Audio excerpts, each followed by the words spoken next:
everybody. Thank you. My name is Twompson Prater. I'm from RxCannaCare, this little booth right here. I'm going to give you guys kind of like a quick 1-2. So many people, we know about CBD now. We get it, CB1, CB2 receptors, all the different health benefits, some anxiety, pain, blah, blah, blah. One thing that I think is very overlooked is your skincare. So yeah, we have topical creams. Outside of a pain lotion, why do you have CBD in your topical creams? What is it even doing? What's the efficacy behind some of the products that you guys might see? I'm sure we have a mix of consumers. Some of you guys might be business owners yourself. So I'm just gonna try to shed a little light on my perception of all that. So a little backstory. I'm a cannabis grower. I've been growing cannabis for over 20 years. I'm from Northern California. That's kind of like where I built my name, my reputation, doing side-by-side testing. I'll take nutrient versus nutrient, technique versus technique, and I would film it. It's called CaliCropDoc is my entity, and I would try to do unbiased testing for the industry, like what are you buying, what are you feeding your plants, and why are you doing it? If it works, it works. If it doesn't, it doesn't.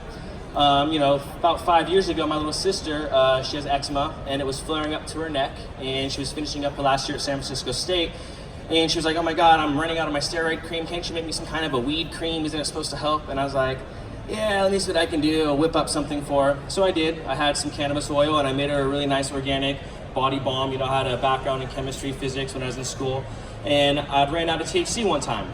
And I was like, okay, let me see, I gotta make another batch. Right around the same time, my friend right here, actually, Megan, she was going through breast cancer.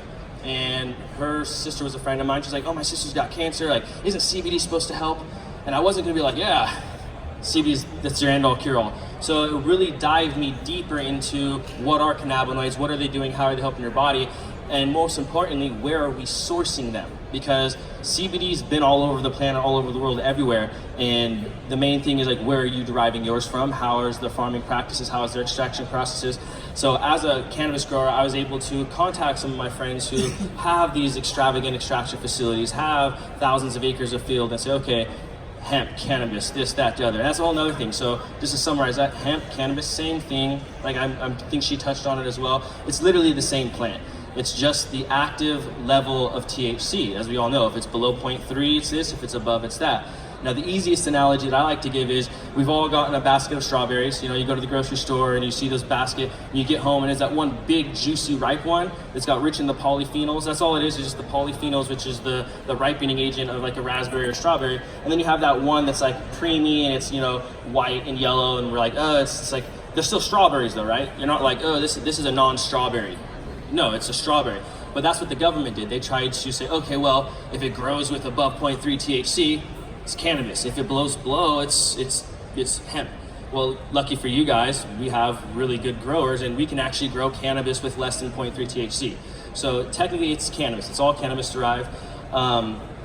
So that leads into the sourcing of the product. I was able to, when Megan was going through her chemotherapy, she was using the product for radiation treatment. She was using the oil for her chemotherapy and for the nausea. And I was able to really go to the farm direct, source the highest quality, and it led me to an epiphany that even outside of CBD, the market that cannabis and CBD was going to start hitting is already convoluted and, you know, polluted. The big pharma, big canna, that I call it now, they've already taken, you know, their hands in it. That's why you have CVS brand products, you have high, top shelf, low shelf. So cannabis there's no hype anymore. It's just another commodity. Anything that's been anything before, CBD has now become that.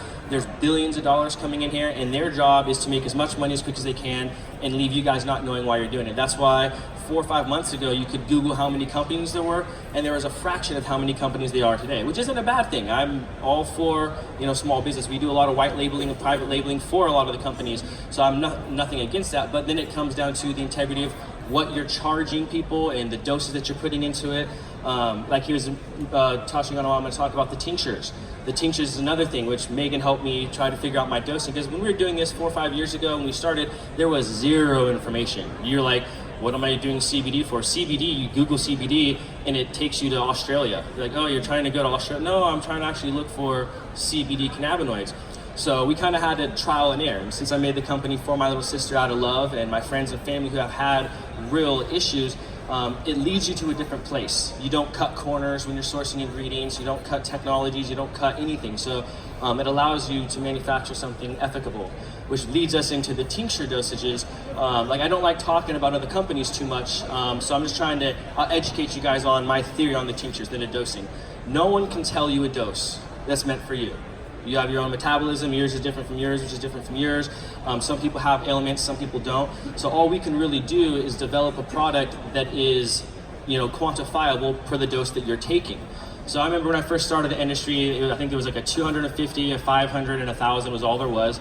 And even you think about it, why those numbers? Why'd you put 250? Why'd you put 500 instead of 600 or 700 or 800? What was the theory behind your numbers? Most companies, they cannot tell you. Like, oh, this makes sense. Here's a 1,200 or this, that, the other. So it confused me. It made it hard for me to explain to other people what you should be taking. So we were one of the first companies to actually create the per drop dosage, because it's just simple science. If you think about it, there's an average of 20 drops per milliliter. There's an average of 30 milliliters per bottle, which means there's an average of 600 drops per bottle. So any tincture that's not divisible or constructed by numbers of 6 doesn't make sense for dosing. A 600 milligram tincture, that's for my dog. That's our pet formula, because that's 1 milligram per drop. We have a 3,000, or we have a 1,200, which is 2 milligrams, a 3,000 is 5, and then a 6,000, that's 10 milligrams per drop. So other science information that can back up what I'm about to say now on why does that matter? Well, when they're doing treatments for vets and other people that have, drug issues, and they're taking opiates and they're taking, other pharmaceutical type drugs for the issues, that's where sublingual came from. It's sublingual. That means under the tongue. A drop under the tongue gets into those glands and absorbs. It's not like lick the dropper, drink the whole bottle formula. So when you start looking at sublingual, there's been countless studies that say that for the optimum rate of absorption under the tongue, it's 1/3 of a milliliter. So back to the math, if a milliliter is 20 drops, 1/3 of a milliliter, somewhere around 6.5, 7 drops. So anything over 7 drops is overfill. It's overflow. It's not even sublingually absorbing. So I'm like, okay, well, I'm 170 pounds. I would like to take 30 milligrams. Well, if you have a 600 milligram tincture, that's a whole dropper. What's more than it's a dropper and a half. So it's good for but it's good for some businesses, because you just went through your whole bottle in less than a month. Whereas if you had a 6,000 or a 3,000, that's a 3, 4, 5, 6 month, almost a year supply, depending on if you need it. So that's kind of why some of the tinctures that we offer, we're trying to, most affordable, most quality. It's not supposed to be a pocket grabber. It's like people think about the structuring of the price. How much should I charge for this? CBD has a price, cool. Bottling has a price. Now for just the pure raw CBD, there shouldn't be the same 2x, 3x, 4x markup that business wants to put on it. So that's my whole spiel on the tincture dosage, is that anything less than, like I said, our lowest for humans is 1,200, because that's 2 milligrams per drop. Megan, when she was going through her chemotherapy, she had never smoked, never done anything in her life, and she was at 80 milligrams per dose multiple times a day. So she's drinking bottles if she was, buying some of the formulas that are out there. You see a 250 milligram, you see a 300. Who is that for? Like literally, who's buying? It's not for anybody. It's just to fool you, so you guys don't know. Like Dr. Jenny was saying, it is curing stuff. It's not hype anyway. If it was hype, we wouldn't be here. The government, they're scared because there's too many people that are going to do it regardless. You can't stop us, and if you can't beat them, join them. Why is it not legal all over the nation yet? Well, because once they're ready to be in every single 7-Eleven, every single Chevron, every single store, then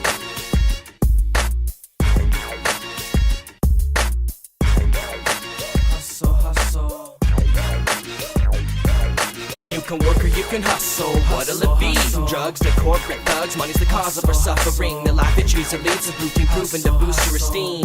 Honest money's money to you, not me. Now you can work or you can hustle. What'll it be? From drugs to corporate thugs, money's the cause of our suffering. The life it chooses leads to routine proven to boost your esteem. Honest money's money to you, not me. So I never clocked in, the change is still clanging around inside my pockets. Don't drop like the hot potato, and NATO's the man with the loss of profit. Let's run for office, off over time, putting a stop to crime. Let's not forget that time time is money, I'm here to cop a dime. Watch behind, stitches of living by dropping their dimes. As poverty thrives, so buying property, polishing rides. Bling bling, seasonal switch with greed on the rise. Politicians, the businessmen, diggers of ditches and swine. Mechanically working the 9 to 5 to attain power and pride. Cowards have died for less, a test we can't afford to mind. I was born behind the veil of uncertainties, working to die. As a professional go-getter, it's a gimmick to gamble with life. Holding the mandible tight, open a can if you like it, the food that you can't buy. You bluffing, to be honest, your honest money's getting you honestly nothing. Scruff my gruffing, and next hustler, no longer hustling. Cause when you're leaving the game, you're either gone, doped out, or busted. You can work or you can hustle, what'll it be? From drugs to corporate thugs, money's the cause of our suffering. The life that user leads is routine proven to boost your esteem.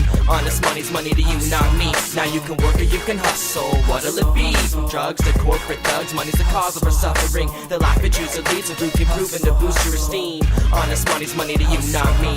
You can work or you can hustle. Work or you can hustle. Work or you can hustle. Yee! Hustle.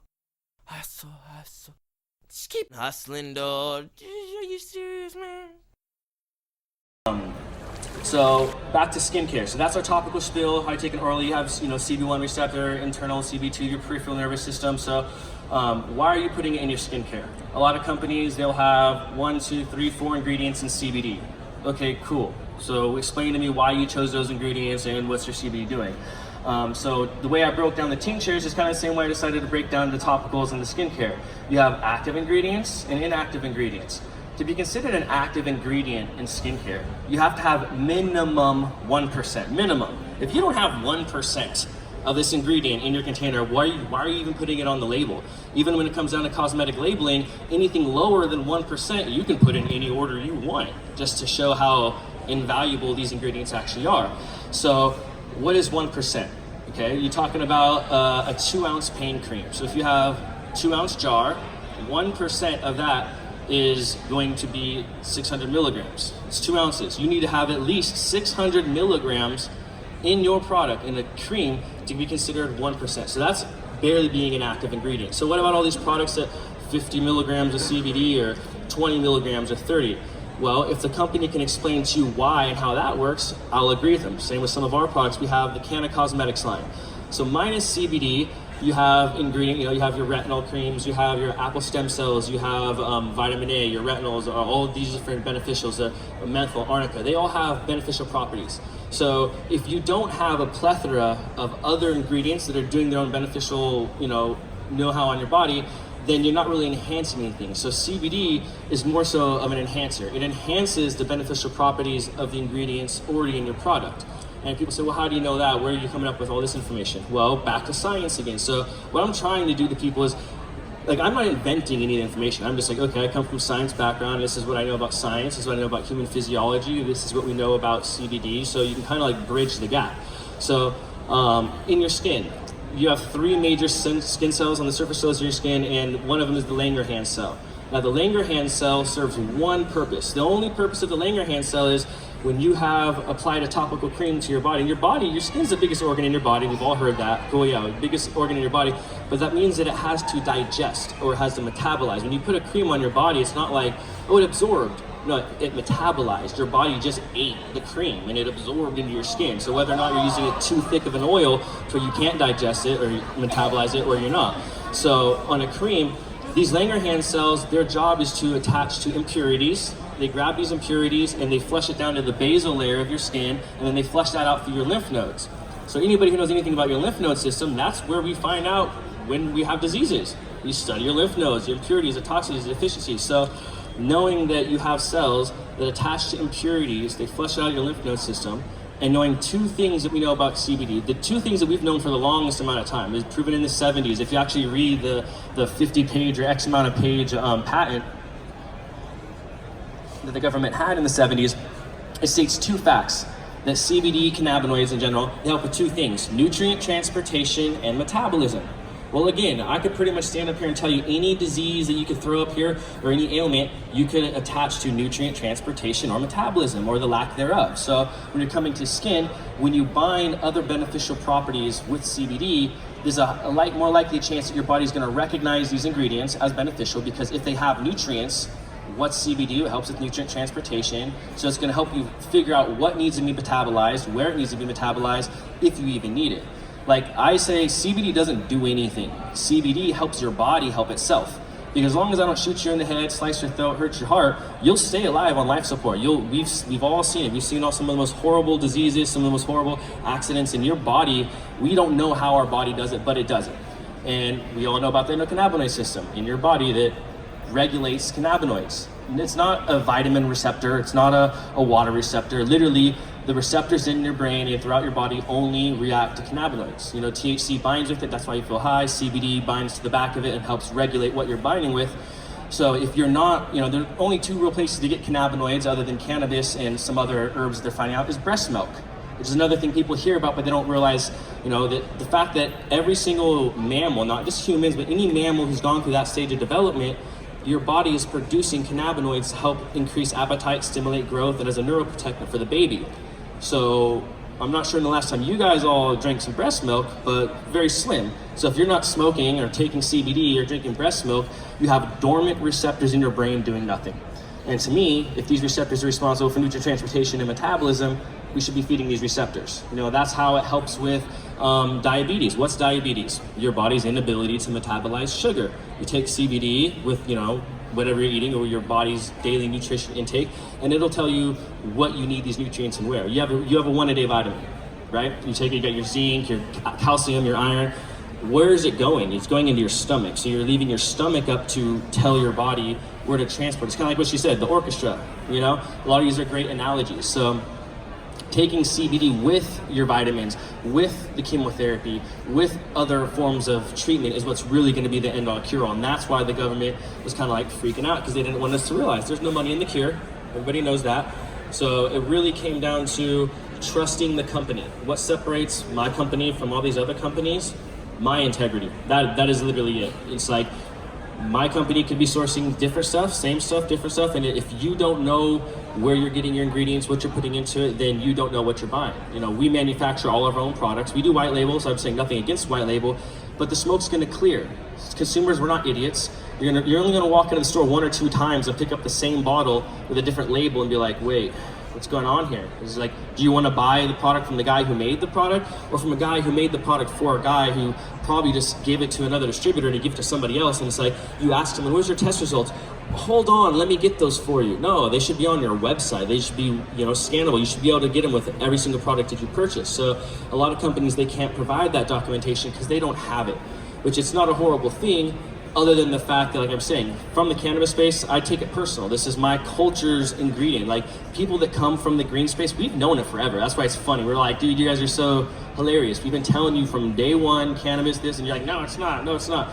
Every day, somebody walks up to the booth and they're like, I never thought in my lifetime I would see, yeah, no, it's crazy, right? And here we are. We've been telling you from the beginning of time. So, when it really comes down to it, that is the difference. You need to know where you're sourcing it, what ingredients you're using, and the concentration matters, which is the biggest thing that I'm trying to do this year, is educate people on the concentration of your product.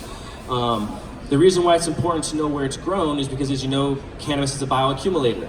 And again, what she mentioned a lot of key points that I think people need to understand, but that also need to be explained on more. So yeah, okay, bio-accumulator, cannabis.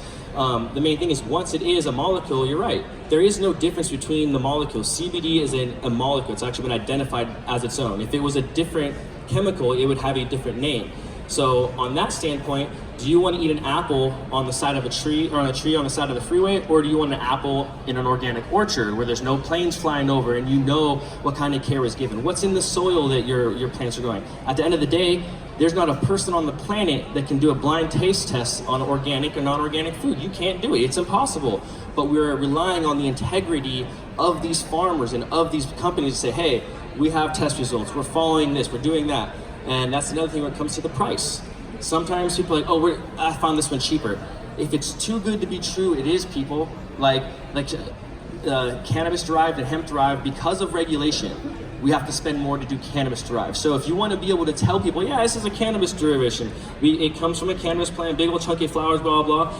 if you don't have the money to put into the licensing, into the documentation, you're not allowed to say that. You have to call it hemp, because they want to confuse you, because most people think hemp and they're like, oh, hemp seed oil, which is a cold pressed seed. Or there is actually, there's thousands of strains of cannabis. There are strains of cannabis that don't have flower, that grow like bamboo. That was where the original forms of hemp came from. And people don't realize that. The reason why that happens is because we didn't know how to grow good. And once cannabis has a flower, it's susceptible to mold. And it can mold and bud rot. And people saying, oh, hemp doesn't mold, hemp's resistant to bugs. No, it's not. Bamboo hemp is. The hemp that doesn't grow flowers, yeah, if there's no flower, and bugs don't want it. So why do you want it? That's pretty much, it's meant for textile. So, just be careful what you guys are buying. Look at the products, look at your ingredients, and cannabis and CBD was meant to help people. We started it to help. So be wary of companies that you don't know where they came from. Like, we've been here since 2014, 2015. We have registered trademarks on us. We're doing all of our due diligence to show you that in 6 months, when you call the company to ask a question, they're still there. Because it's the green rush right now. There's millions of companies trying to get in. They have a 2 to 3 year plan, and they have an exit strategy. So I don't want to be buying my product from a company with an exit strategy. I want to buy my product from a company that's going to be there and can, answer the stories and comes from an ethical standpoint with valid testimonials. It's like, I feel weird sometimes because I'm a cannabis grower, and here I am like telling people, yeah, skincare, blah, blah, blah. But it's like, it's because my mom, my sister, my friends, and people that I'm like, we thought you were gonna die.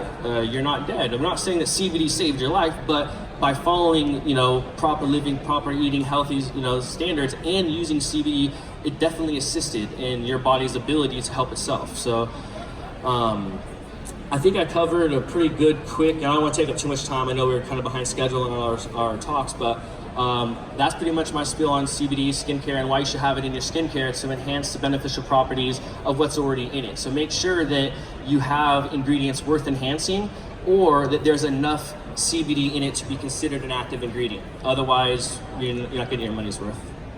So thank you guys. If you have any questions, I can answer some questions for y'all. I do have one question. Yeah. In your CBD that you put in skincare, I take it you make skincare? Yeah.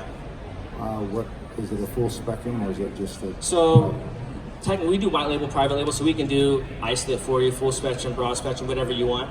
It really varies depending on the market. So if you're like our facial products, we're using the isolate because your skin's got different texture than your body. Your pores are finer on your skin, so having an oil on your skin isn't usually the best bet for a lot of skincare products. Not to mention on facial products you're using water, so any lotion is about 80% water.